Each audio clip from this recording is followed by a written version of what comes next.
Hey, what's up, guys? How's it going? Good morning. All right, so I'm taking my car today. I gotta go to the garage with it. Gotta get it fixed. So yeah.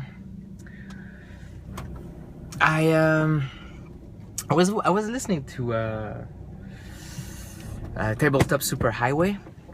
It is Emergent Plays and his friends podcast. Emergent Play and his friends podcast, and they had a nice discussion about design. It's an old video, but I watched it. I've listened to it again last weekend, and they talk about an interesting dichotomy. They make an interesting distinction between good design and efficient design.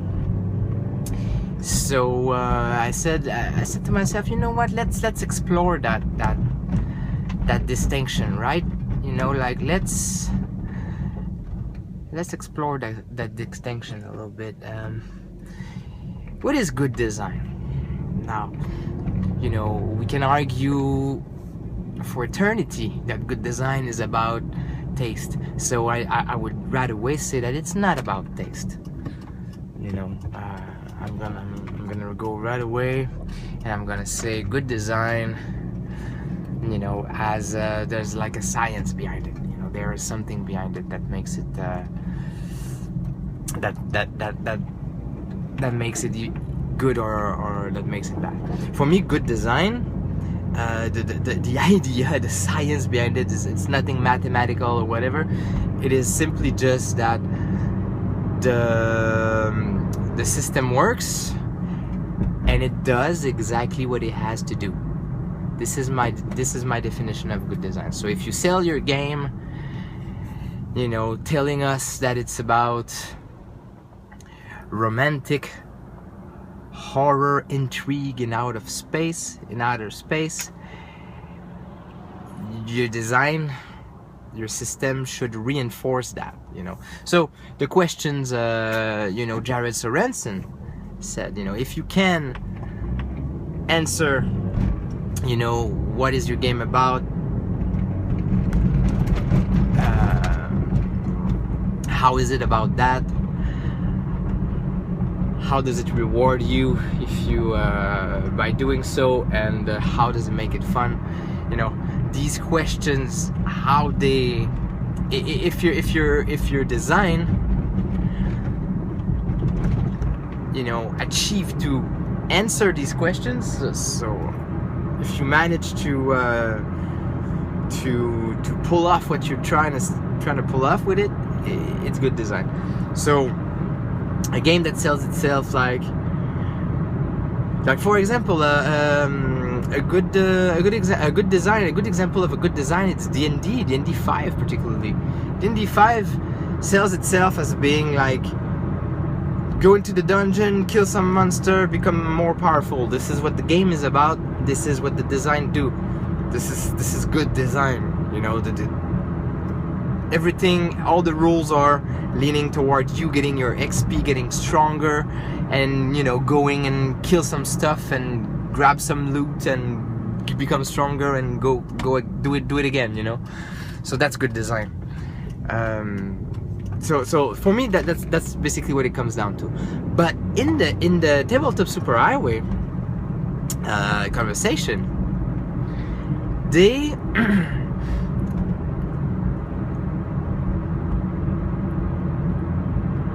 they go even deeper. They say, no, but there's a distinction to be made between good design and efficient design, because efficient design is not necessarily good. And I was like, oh, all right, let's do this. So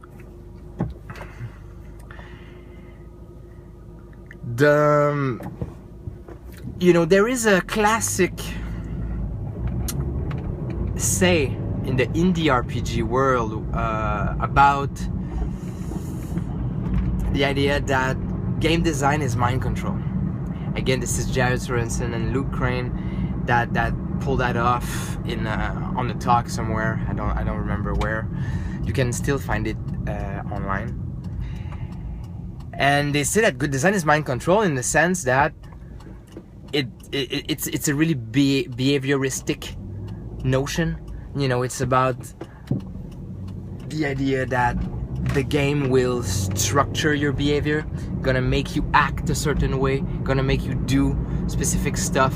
So going back to the first definition about good design, the idea is that, you know, if the game do exactly what it says it does, and it does it well, it's good design. And how you do that? How do you know that it's good design? If you, when you play the game, as a player, as someone who take actions and stuff, if you, when you play the game, starts to act differently, you know, the idea that if the game wants you to make tough decisions, tough moral decisions, there should be some mechanic there, well embedded into the system that makes you role play that kind of stuff, you know. But in that tabletop superhighway conversation, they start to go down another path, saying that yes, but you know, certain game, they're so good at changing your behaviors, they're so efficient that it condition your role play in a way that it lingers in other games, making it hard to come back. In other words, making you completely conditioned and addict to a certain way of playing, a certain way of behaving. So some games are famous for that. You know, some games are really famous for that in the sense that you they reinforced a couple of behaviors, a couple of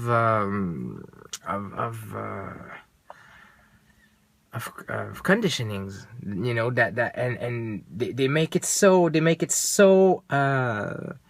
fun for you, or they make it so, you know, efficient that you become that dude that brings it in other games. And I realized, god damn it, that happened to me. I was like, oh fuck, you know, I was so pissed off. You know, everybody knows that I've been stroked by Burning Wheel. I've discussed it many times on this channel. I'm the biggest fanboy out there. I got introduced to the game and I got hooked right away. Boom, got addict right away. Didn't stop playing for a year, and a year and a half actually. But now I'm tired. I'm tired of it. I'm just a little, you know, and this started to reinforce that conception. It is a great game, you know, it is a good game, but it's a super efficient one as well. And what I mean by that is that it really give you some addiction to certain type of mechanic and certain type of behavior, and you want to have these in your games now. But the problem is that role-playing game, every game is different in the fact that, not every game, you know, but you know, when you play, let's say for example you play Fate or you play Burning Wheel, it's not the same, you know, it's really not the same. So try, if you play Cyberpunk 2020 and you play Burning Wheel, it's not the same. So what they mean in the podcast about efficient design is like me when I'm trying to put the stuff Burning Wheel does well and I will put it in Cyberpunk 2020. It's like, why do you want to do that? You know, why do you? Because it felt so good. because it feels so good. You know, when I play Burning Wheel, this is why the fucking wheel is turning and it's just woo, nice. The game runs itself alone. We don't even have to push it. We don't have to drag the players, you know. So let's take that good engine, like super turbo NOS engine, and put it in a really slow game like, you know, Cyberpunk 2020, for example. And I was like, ah man, so my question to you guys out there, I think you get the point. My question to you guys out there, have you ever been victim of that? Have you ever been victim of an efficient game? A game that,